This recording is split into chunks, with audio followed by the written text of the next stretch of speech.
begins in 3, 2, 1. Ang kinababaliwan ngayon ng buong bayan, magbibidahan naman ng mga kabataan. Gamit ang mga simpleng bagay na makikita sa inyong bahay, pati na rin sa eskwelahan, maaari na magbago ang inyong kinabukasan. At stake, 1 million pesos. Ito ang keen edition ng Minute to Win It. Kahapon sa Minute to Win It, from Star Circle Batch 2013, Julia Barreto. 3, 2, 1. Kala mo lang, Joel! I felt so alive! You have 2 minutes left. There is someone else who makes you smile. May siyang gustong sabihin para sa'yo. Watch this. Hey, what's up, Julia? Nabalitaan ko, crush mo daw ako? He's so cute! Julia, 2 lives left. Sticky balls once again for 10,000 pesos. You have a minute to win it. Good luck. Please, Lord. Do it for Sam. The game begins in 3, 2, 1. Tatlo ang kailangan namin sa sticky balls.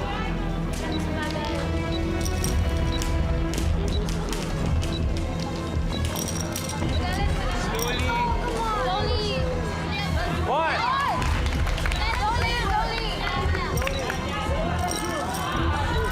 2, isa pa para sa sticky balls. Sayang, tanggal lang.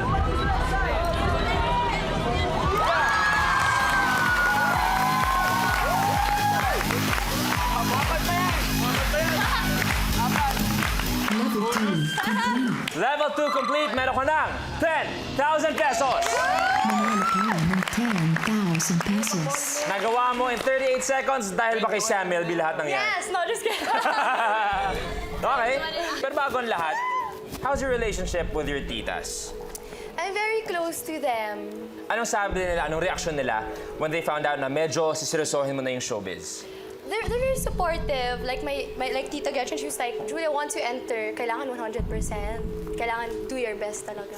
And speaking of Miss Gretchen, eto siya.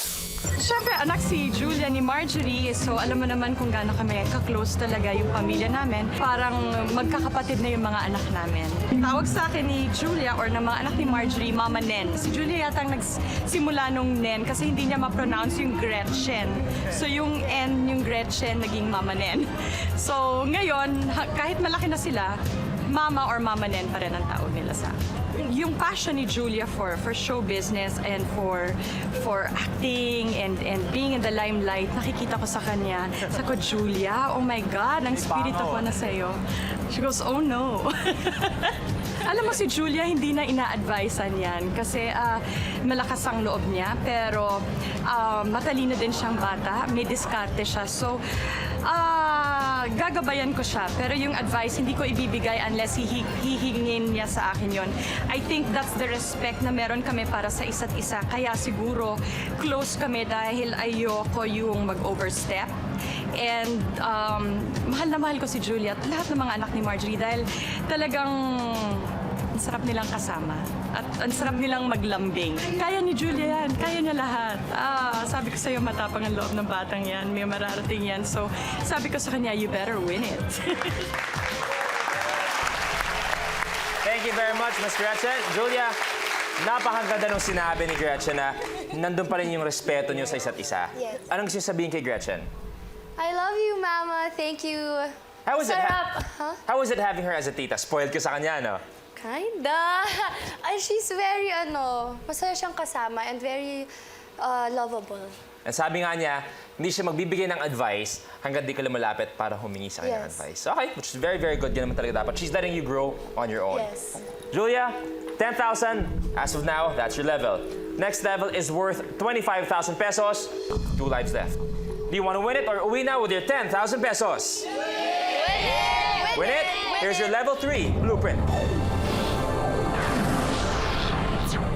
Kabroom, ilang siglo na na ang nakakaraan ng unang matikman at ma-enjoy ng mga pharaoh o paraon sa Egypt ang sarap ng marshmallow. Sa challenge na ito, gagamit ang contestant ng isang walis para hatawin ang paper plate at dapat saluhin ng contestant ang lumipad na marshmallow habang ito ay nasa ere. Dapat itong ulitin at magawa ng 5 beses. Kapag hindi mo ito nagawa sa loob ng 1 minute, ay maaari kang ma-eliminate. For 25,000 pesos, it's Kabroom. You have a minute. The game begins in 3, 2, 1. One, two, three, Lupita, 4, last one.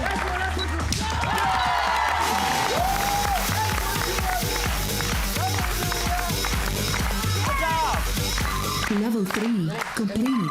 Nagawa niya in 16 seconds. Meron ka ng 25,000 pesos. Pinalak mo ng 25,000 pesos. Julia, 25,000 as of now. Sa'yo yan.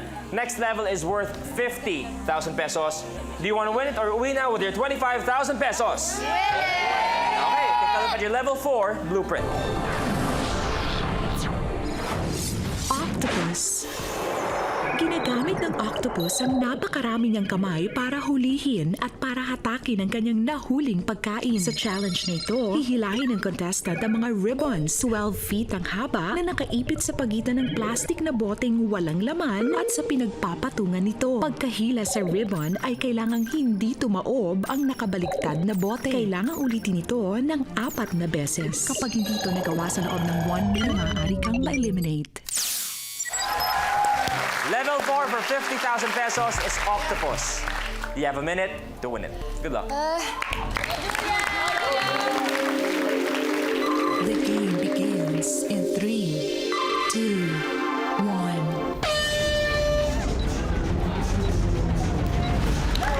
Ay, sayang. Okay lang yan.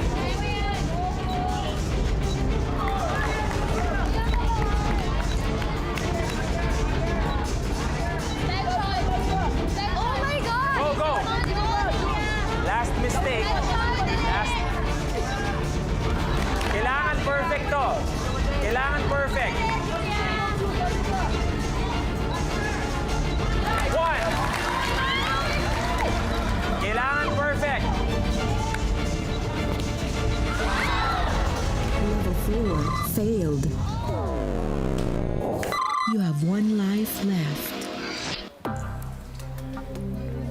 Level 4 failed. Oh, I want to. You want? One more chance. Yeah. And I don't want it to be my last life.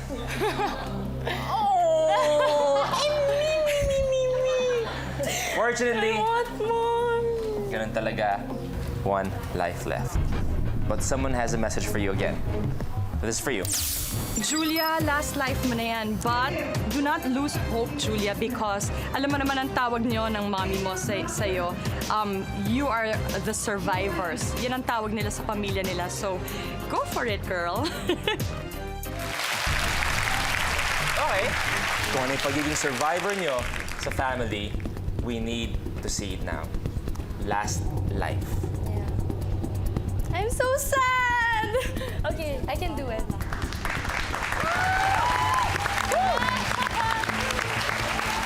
Sa level 4 ka, 50,000. If you lose now, babalik ka sa safety level na gawa mo, which is 5,000 pesos. Khalil, naranasan mo na to, bro. Anything you'd like to say to Julia? Huwag mong isipin na matatalo ka. Huwag mong isipin na don't get frustrated.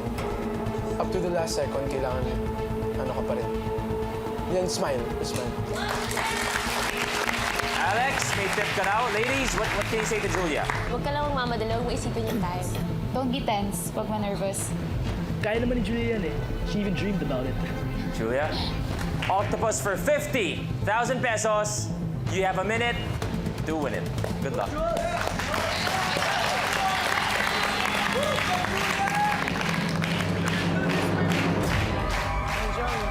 I'm so frustrated.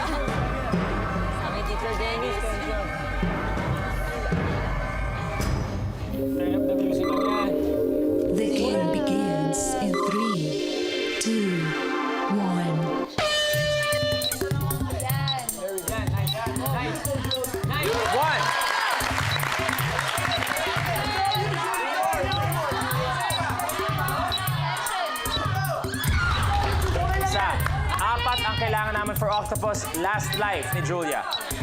Nakaisa na siya. 40 seconds.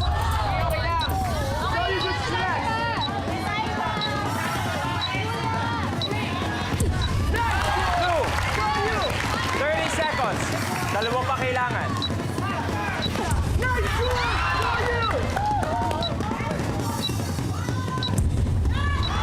Kailangan perfecto. Kailangan. Your game is over. Fortunately, I deserve another life. please explain. Mabigat ang paratang na deserve. Why do you deserve another life? Everybody deserves a second chance. Well, you think about it, we gave you 3. Julia, maraming salamat. Mag-uwi ka pa rin ng 5,000 pesos. Thank you very much. How was it playing Minute to Win It? Nakakatakot siya, but it's a great experience. It was nice to have you here. Palapan natin Julia with 5,000 pesos. Mother Teresa, Martin Luther King, Archbishop Desmond Tutu, Nelson Mandela, ilang personalidad na kilala para sa kanilang kontribusyon sa kanilang mga bayan. Pero dito sa Pilipinas, marami rin tayo niyan. At isa na dyan, isa mga bayani yan ay maglalaro sa ating 60-second circle. Pero para sa akin, kung hindi man siguro napantayan, ay mahihigitan pa niya ang mga taong sinabi ko dahil sa kanyang murang edad, he still continues to touch lives and change the lives ng libo-libong kabataan sa lansangan. Kung sino siya, panoorin po natin. Mga 2 years old po ako, nagsimula po ako magtrabaho. Nangangalakal po ako, nagkakalahig po ako ng mga basura. At may mga pagkakataon po na nanlilimos po ako sa kalye. Kung gusto mo talagang mag-survive, mapipilitan ka po magnakaw. Marami rin po akong mga na-experience po ng mga hindi po magaganda. Isa na po din yung mga, yung mga pang-abuso po na galing po doon sa parents ko po. Dahil doon sa takot ko po, napilitan po akong matulog doon sa loob ng nicho sa sementeryo po. Nung 5 years old po ako po, doon po ako nasunog po. Nasunog po yung katawan ko po. At doon po, na po yung naging turning point po ng buhay ko po. Unang nakilala ko si Kez nung nakita ko siya natutulog sa tabi ng kalye. Siya ay puro sugat, marumi at nilalangaw yung mga galis niya sa ulo. At unang reaction ko, dahil naawang ako sa kanya, binigyan ko siya ng pagkain dahil inabot na siya doon ng gutom at talagang ang payat-payat niya at ang liit niya. Simula po nung bata po ako po, siya na po yung nag-alaga po sa akin. Siya na po yung nagparamdam po sa akin ng pagmamahal po. Sa tulong po nila, tats po nila ko F po at dahil sa kagustuhan po namin at ipagpatuloy po yung pagtulong po namin sa mga bata po, naitatag po namin po sa panguna ko po yung C3 po or yung Championing Community Children po. At sa po doon sa mga ginagawa po namin, ito po yung may project po kami about dun sa Aklat para sa Lahat, about po dun sa mga books po, na kung saan namimigay po kami po ng mga books, tapos tinuturuan po namin yung mga bata kung paano magbasa. Ito po yung ginagawa ng C3 po. Please welcome 14-year-old International Children's Peace Prize winner. It is an honor to have him here. Proudly Pinoy, Kez Valdez!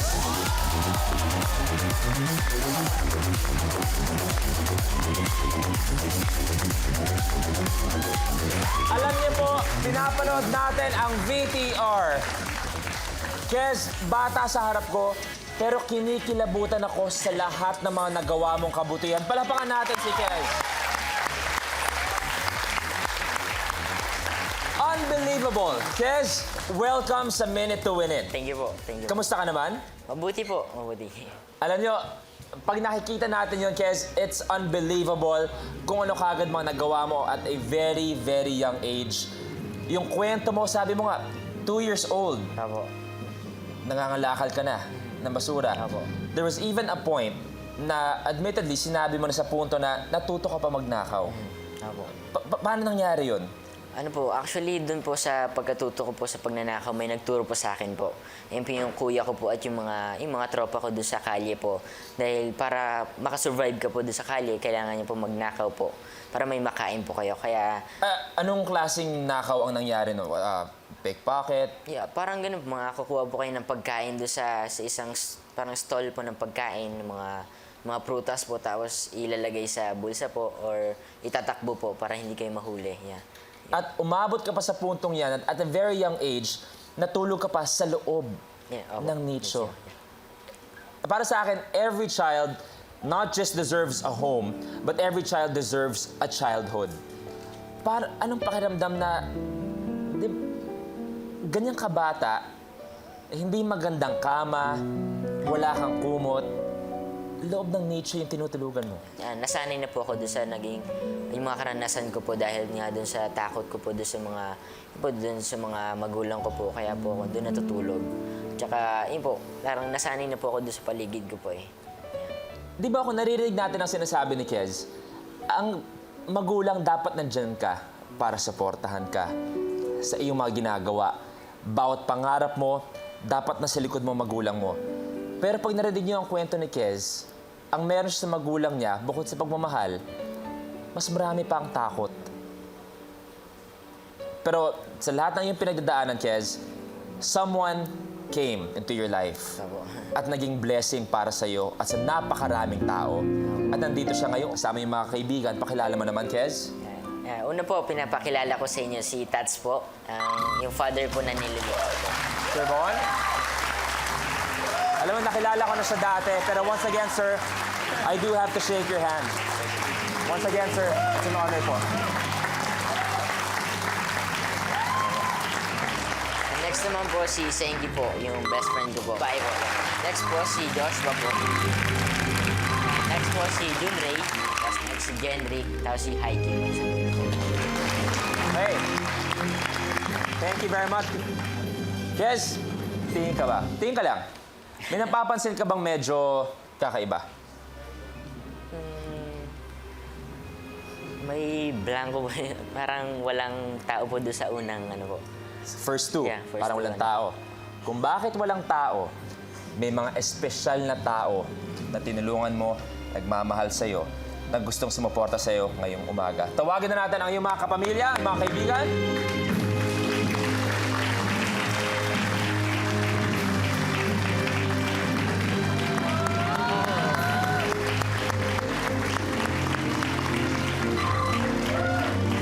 Hi, kids!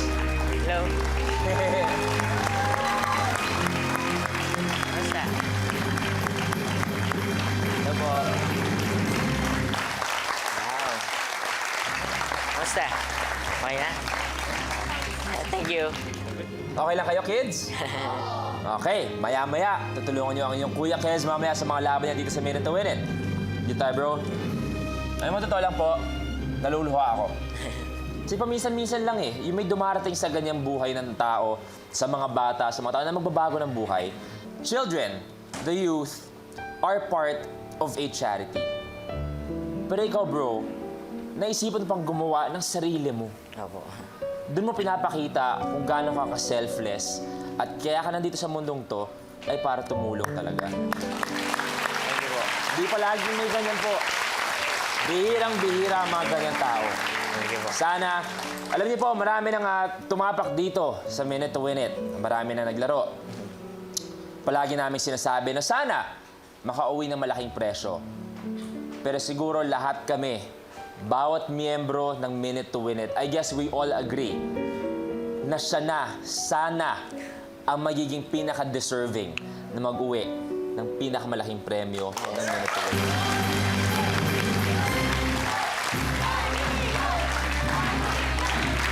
Sakto. Yes. 10 challenges ang meron kami para sa'yo. Thank you po. 10 challenges, lahat ng yon, bro. Pag iyong nagawa, all in under 1 minute, Diyos ko, finally, wala nang ibang mas karapat dapat pang mag-uwi ng 1 million pesos.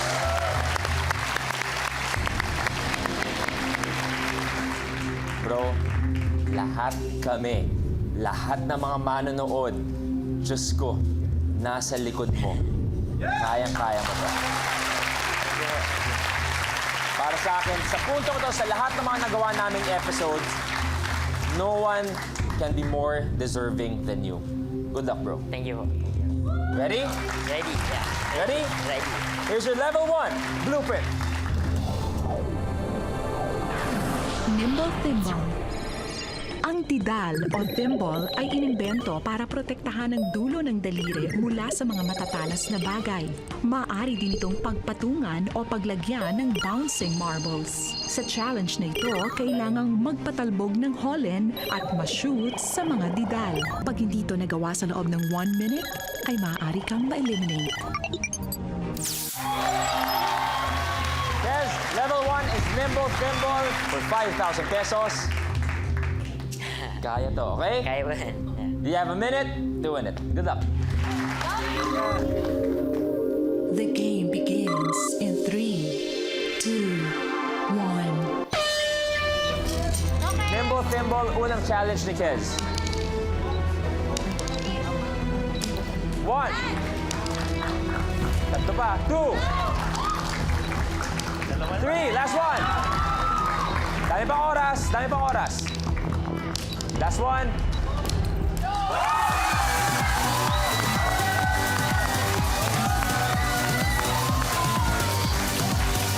Level 1 complete. Yes.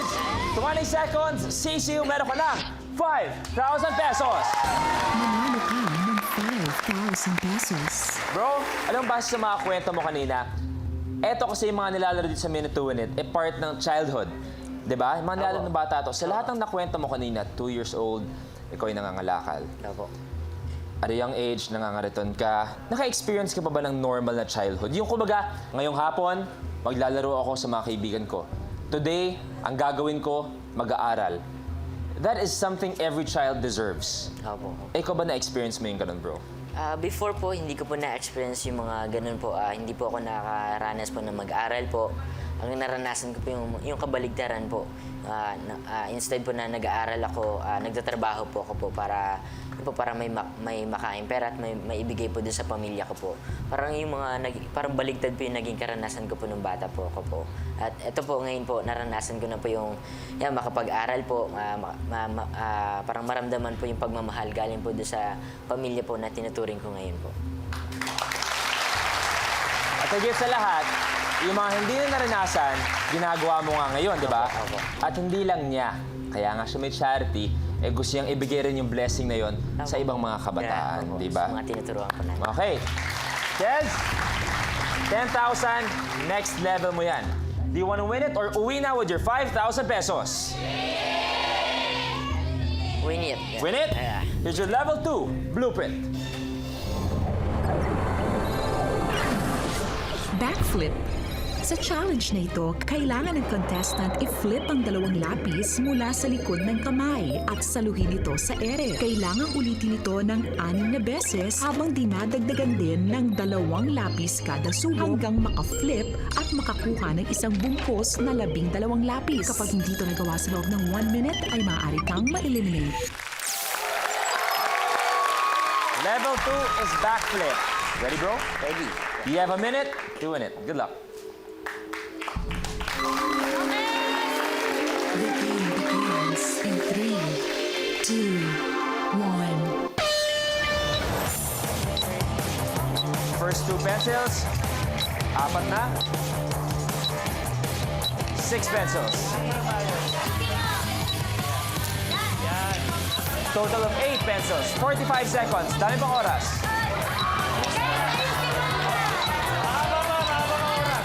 Last but not the least,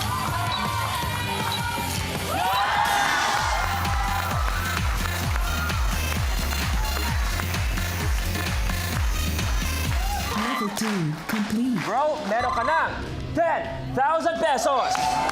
Manalo ka ng 10,000 pesos. Kamusta ang pakiramdam? Okay po. Okay? Comfortable, yeah. Opo. Comfortable? Enjoy. Opo. Bro, nandiyan ka sa 10,000 pesos. Next level is worth 25,000 pesos. Kompleto pa ang 3 lives mo. Do you want to win it or uwi na with your 10,000 pesos? Win it. Ito yung level 3, blueprint. Kick off.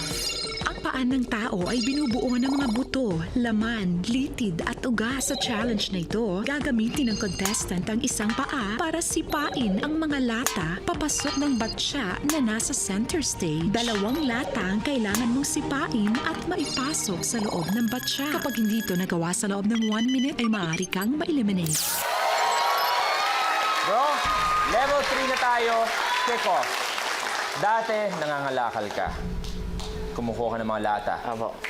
Magkano? 1 kilo ng mga lata. Magkano kinikita mo dyan? Siguro po mga ganito po mga 40 or 50 plus po pag isang ano po. Mga 1 kilo, mga ganun po. Well, dito, ang kailangan mong mapasok ay 2 lata lang. Napakalayo nun sa kilo. 2 lata will be worth 25,000 pesos. Okay? Level 3 challenge is kick off. You have a minute to win it. Good luck.